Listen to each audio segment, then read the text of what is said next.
Ang sagot lang ni Boying Rimulya, kung corrupt ang Marcos administration, corrupt din ang Duterte administration. Ang gaya nga sinabi ko nung una, para bagang inaamin niya na corrupt ang Marcos administration. Pero ako naman, bilang dating tagapagsalita ni Tatay Digong, ay pinasisinungalingan ko na mayroong naging ganyang delivery ng mga maleta sa panahon ni Tatay Digong. Attorney, regarding naman po dun sa comment na ni Boying Rimulya, ni Ombudsman Boying Rimulya, na meron daw nung nakaraan pa, so nung time pa daw ni Pangulong Duterte, meron ng nahatira na maleta.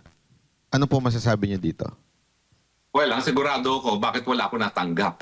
So ako'y nasasaktan ng loob. Bakit hindi ako natakban? Hindi ako nakatanggap ng kahit anong maleta?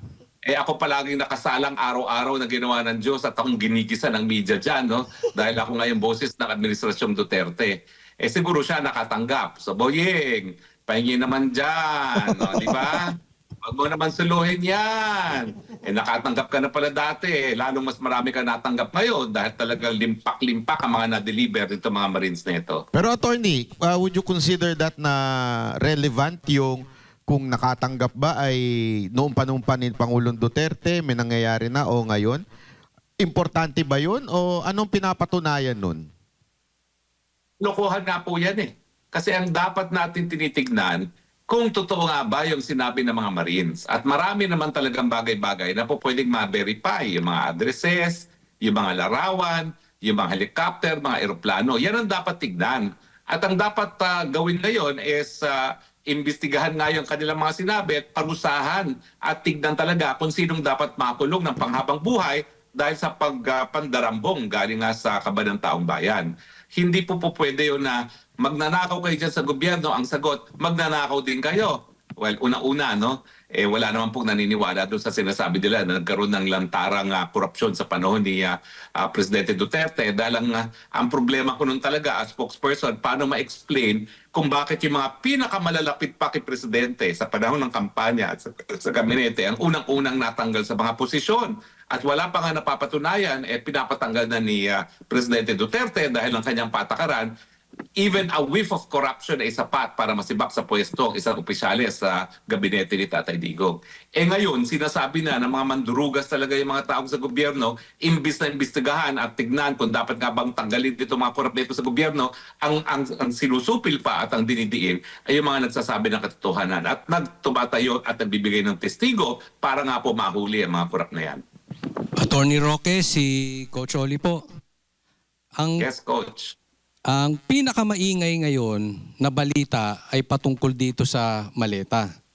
At nakikita natin yung sinabi ni Boying at itong ginawa ng NBI na si Director Matibag, no?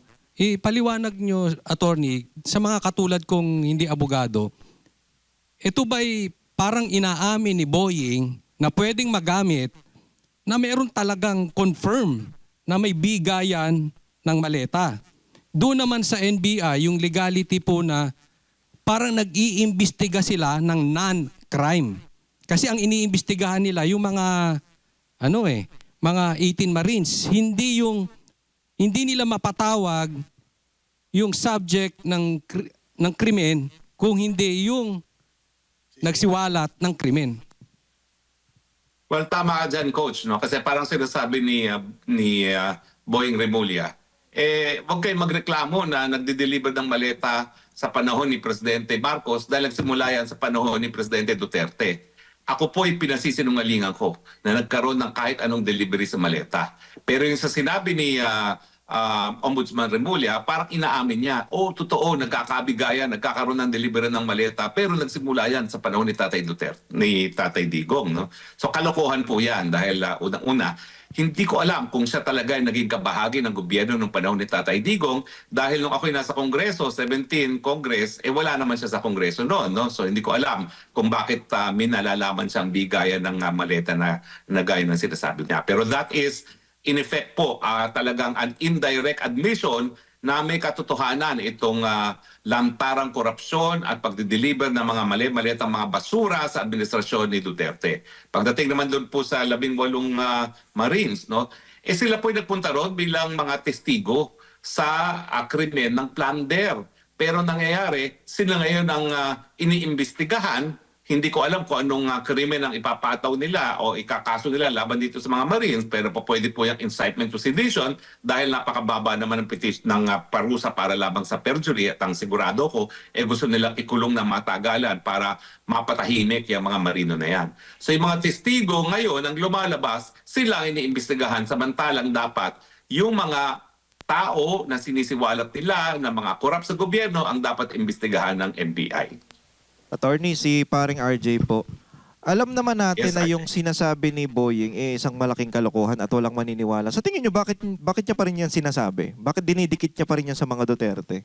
Hindi, ano yun natin yung eksaktong Desperado na, sinabi. kasi- Attorney, Oo. ito yung eksaktong sinabi ni Oo. ni Boying Remulla. Ang eksaktong sinabi niya, meron daw siyang isang intel na hindi daw niya pwedeng pangalanan na nagsasabi na yung isa sa mga images na ginamit nitong 18 Marines ay nung panahon pa ni Alan Lord Velasco.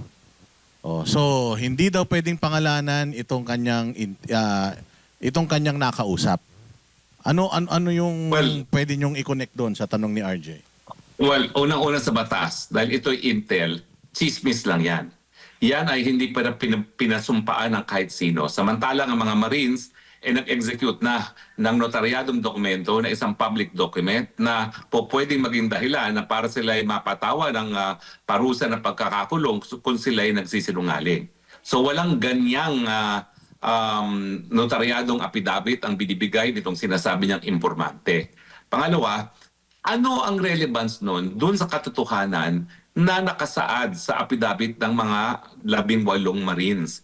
Yan ay immaterial, irrelevant doon sa mga sinasabi nila na nag-deliver sila ng mga mali-malitang mga basura sa mga korap na tao sa gobyerno dahil ang sagot lang ni Boying Remulla, kung korap ang Marcos administration, korap din ang Duterte administration. Ang gaya nga sinabi ko nung una, para bagang inaamin niya na korap ang Marcos administration. Pero ako naman, bilang dating tagapagsalita ni Tatay Digong, ay pinasisinungalingan ko na mayroong naging ganyang delivery ng mga maleta sa panahon ni Tatay Digong.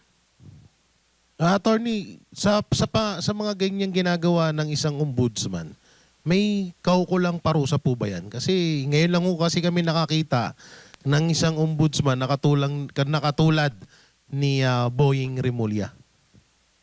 Well, ang ombudsman po ay isang impeachable officer, no?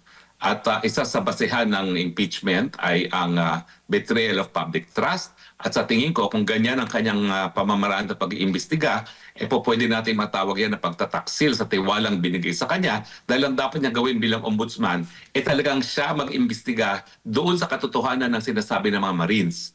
At hindi siya yung magdi-dismiss dyan na huwag nang paniwalaan yan dahil yan ay puro kasinungalingan lamang. Trabaho po niya yun. Siya ang mag-imbestiga. Dapat nga motu proprio, miski walang nagrereklamo. Pero itong mga lumutang na mga Marines, yan ay mga testigo na, mga complainants na at dapat talagang tignan ang katotohanan ng mga sinasabi nila. So dereliction of duty po yan kung hindi niya iimbestiga ng sinabi ng mga Marines at syempre po, no, iskandalo ng tuluyan kung ang mga nagsisiwalat ng katotohanan ang siya pa ngayong kakasuhan. Katulad po niyan, attorney, yung sinasabi niya, binibintang niya na naman sa mga Duterte ang mali-malitang pera na yan. Anong pwedeng mga kasong isampa sa kanya o sakali po? Well, sa tingin ko po, dahil siya ay impeachable officer, hindi naman siya po pwedeng kasuhan ng kahit anong kaso ngayon na mayroong parusang pagkakatanggal sa posisyon. Kinakailangan matanggal muna siya. Pero dapat pag-aralan natin kung siya nga ba ay nagtataksil sa kanyang katungkulan, betrayal of public trust, sa kanyang hindi pag-iimbestiga dito sa mga napaka-importanting bagay na isiniwalat nito mga dating mga Marino. Limit na lang ako. May personal ko kayo nalalaman tungkol sa nangyayari na to. Ako sa mga maliit na goals. O hindi lang ito nalaman. Well, wala po akong alam ng maleta sa panahon talaga ni Duterte. Dahil alam niyo naman, ilang gabineteng miyembro ng gabineteng natanggal. Yung sarili niyang tagapagsalita ng kampanya natanggal dahil lamang sa chismis na korap. So ito, chismis pa lang, tinatanggal na ni Tatay Digong. Ito na, may larawan na, may ebidensya na, wala pa rin ginagawa itong gobyernong ito. Pinagtatakban pa. Kasi nga, ang mga nadeliberan, no less than the President himself, no? At mukhang ang problema talaga natin ay hindi lang sa mga miyembro ng gabinete, Hindi lang sa mga matataas na mga opisyalis ng gobyerno, ang problema natin yung presidente mismo.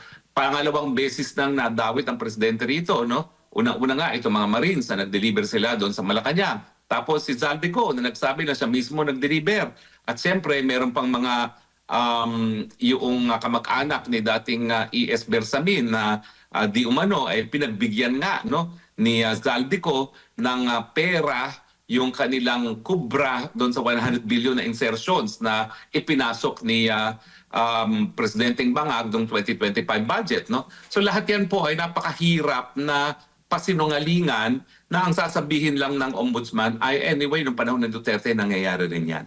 Hindi po. Dapat yan tignan kung tama ba yung sinasabi ni Zaldico. At sa tingin ko naman, yung mga sinasabi ni Zaldico ay nagtutugma doon sa mga sinasabi ni Gutesa at saka nitong mga Marines.